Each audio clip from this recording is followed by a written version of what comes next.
Yan, alright mga padi. So ito na yung ating Lancer itlog na na-vlog natin, nasa video natin nung last week, Sabado.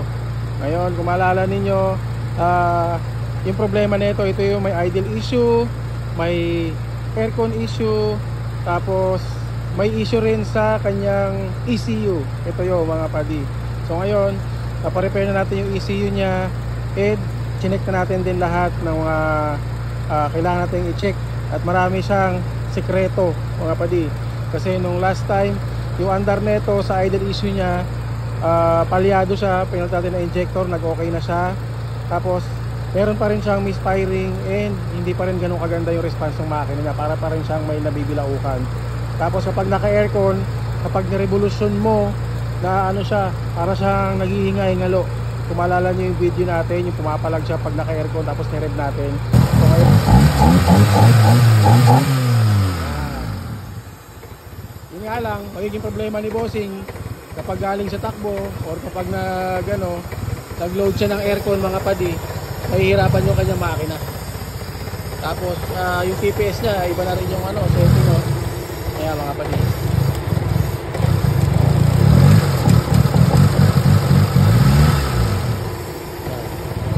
dito tayo mga padi, observa pa natin yung andar natin ditong Lancer ni bossing. Kakabutena pa. Medyo may mga pumapalag-palag pa. Tapos yung nga pa nag-aircon sa mamamatay itong makina nito ni bossing. So ngayon, ito na yung andar niya mga padi. Yan, naka-aircon niya mga padi. Yan, naka-aircon niya na i-revolution natin mga padi.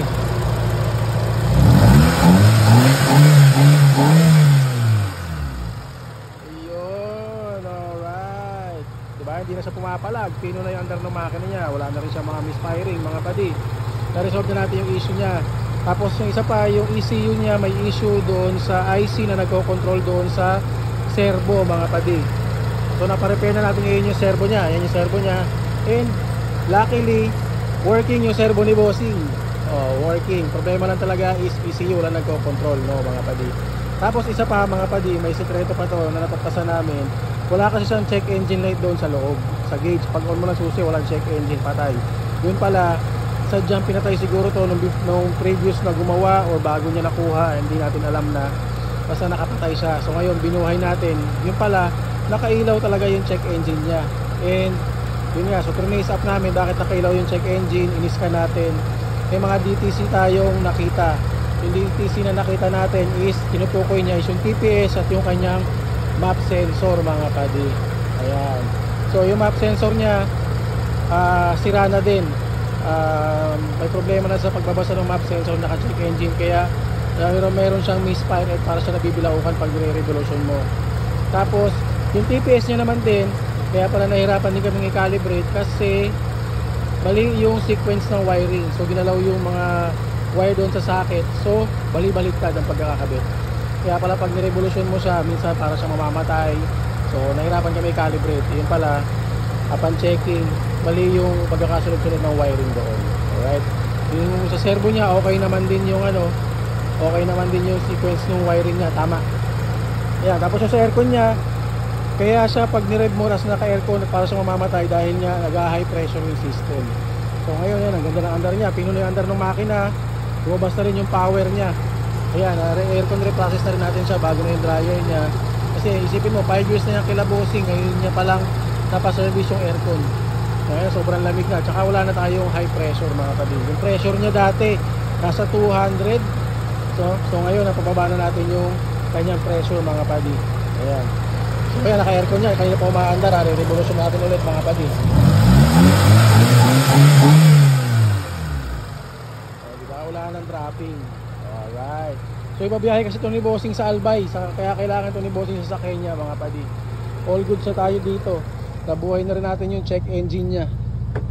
Pinailaw na rin natin yung check engine. Tapos yung huli pang ginawa natin is yung kanyang oil sending unit. Hindi kasi umiilaw yung sa oil indicator niya dito sa gauge. Ito, patayin ko muna para makita nyo mga padi. Yan, o natin. Kompleto na yung ilaw. Dati kasi walang ilaw ang battery indicator at yung sa niya, sa oil gauge niya, wala. So ngayon, yan. Namatay yung check engine. Start natin. Okay, patay na rin yung oil. Oh, di ba? So yun. Hindi ko lang natanong kay bossing kung dati pa yan, no, servo niya, oh. Yun ko yung aircon, no, laban. Ngayon, isa na lang napansin namin dito sa unit ni bossing is yung kanyang steering assist, no. Pag kinakabit namin yung steering assist, sinusupply namin ng negative signal, hindi nagka-function. So most likely dahil gumagana naman yung idle up niya sa aircon, possible may issue pa tayo sa wiring doon. Pero hindi naman na ganoon sobrang importante yung steering assist, no. Additional assist lang naman yun, eh. Pero yung main issue ni bossing na pumapalag yung makina at palyado, isipin mo, ang tagal na ni bossing tinatsaga itong sasakyan niya na 1 year na palyado yung andar. Tapos yun, although ginagamit-gamit niya doon lang daw sa kanila, pero still palyado pa rin yung sasakyan, no. So ngayon na-resolve natin. Kaya pala palyado kasi sira map sensor, may problema yung TPS. Tapos yung ECU, may issue din yung ECU. So multiple ang problema nitong kay bossing. So yun yung paulit-ulit namin sinasabi sa inyo lagi, mga padi, na kapag mga idle issue talaga, mga padi, maraming pagmumulan yan, mga padi. Kaya mahirap mag-judge agad or sumagot agad sa mga inquiries nyo. Ito po yung problema ng ganito, ganyan. Iba-iba po talaga yung case. Iba-iba yung case nitong kay bossing. Kaya bossing, injector, main issue injector. So okay na yung injector. Tapos yung pala may tinatagong problema, di ba, no? Yung check engine niya, tinanggal yung valve, walang valve. Kaya, di ba? Kaya minsan may mga hocus-pocus talagang ginagawa sa mga sasakyan na pag hindi mo masyadong alam yung pag-check, talagang madadali ka. So yun. So ngayon, tingnan naman natin yung lamig ng aircon ni bossing, na aircon repairers natin siya. Tingnan natin yung lamig ngayon, mga padi. Yan, so ayan, mga padi, in terms naman ng lamig, mga padi, di ba, ayaw mo pa niyan. 7.6 yung lamig on idle. Di mo kaya. I-revolution natin, mga padi, okay, maandar tayo. Tingnan natin kung bababa pa yung lamig na yan ni bossing. Bumababa pa, di ba? Nirev ko yan ng mga almost 2,000, mga 1,617. Di ba, bumababa pa. Sobrang lamig na. Matutuwa nito si bossing. Isipin mo, 5 taon niya itong hawak sa sakyan na to, hindi niya pa napalinis yung aircon, mga padi. Nakita niyo naman yung itsura ng evaporator niya, talagang naman nalilimahid na sa lumot, no, mga padi. Yan, nag-automatic na siya. Automatic na siya sa 6.2. Tapos, pagandahan ng mga padi, yung kanyang idle, di ba? Maintain lang yung idle ni bossing. Pwede na itong ibiyahin ni bossing. Yun, so ayun, mga padi, tapos na natin tong unit na to. Nagawa natin lahat ng kailangan natin gawin. Isa na lang yung problema niya, hindi naman actually problema, pero napansin na lang namin is yung nakarekta na lang yung fan ni bossing. Pero other than that, all goods naman yung makina niya. Wala na yung palya. Yun ang pinaka-importante, wala nang palya. Na-resolve natin yung palya. Napagana natin yung kanya servo. Hindi man natin nabalik na 100% kasi wala tayong steering assist. Pero yung pinaka-main function, yung idle up sa aircon is okay. Tapos hindi na siya nangangatal kapag naka-aircon. Yun ang pinaka-importante. So yun. So yun lang, mga padi. So hopefully medyo meron nakuha kayong mga idea sa video natin na to.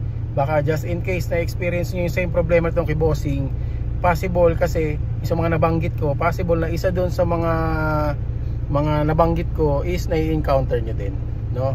So yung mga padi, kung napanood nyo itong video ninyo, mga padi, i-comment nyo naman kung taga saan kayo, ano ang Lancer ninyo, mga padi.